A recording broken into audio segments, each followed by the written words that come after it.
update natin dito. Dito sa on the click na ginagawa natin. Yung papalitan natin yung kanyang ball race. Okay? So, ayan si bossing na. So, ito na yung unit niya. Pakita ko sa inyo kung gaano katigas na yung kanyang manibela. Kanyang tipos. Ayan o. Hindi mo na maikot.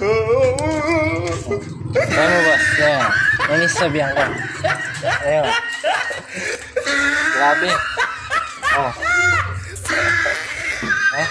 Kasis na. Mabating ko lang.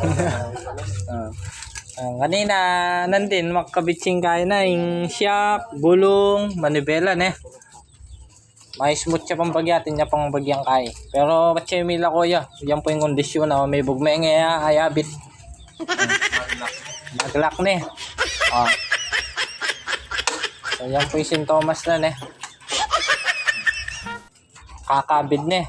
Lalo na po tang makaminor ka. Mag-minor ka. Kukurbahin dili na. Wow, mon traffic yan.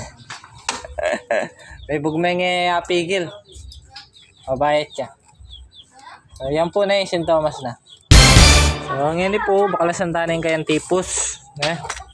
May kabitala rin yung bayo. Wala na. Racing Monkey. Sa tingin naman pong brand rin yung Racing Monkey. Atin pa po may itong sisikat ngayon ito, Seaworks.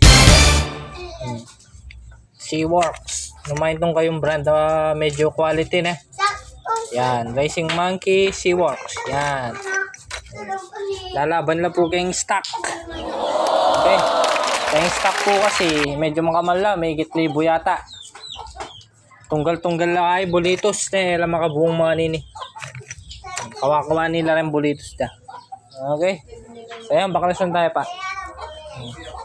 Pasyal namin kaya taong video update na kayo po. Tapos siya may kabit na itambayong ball race.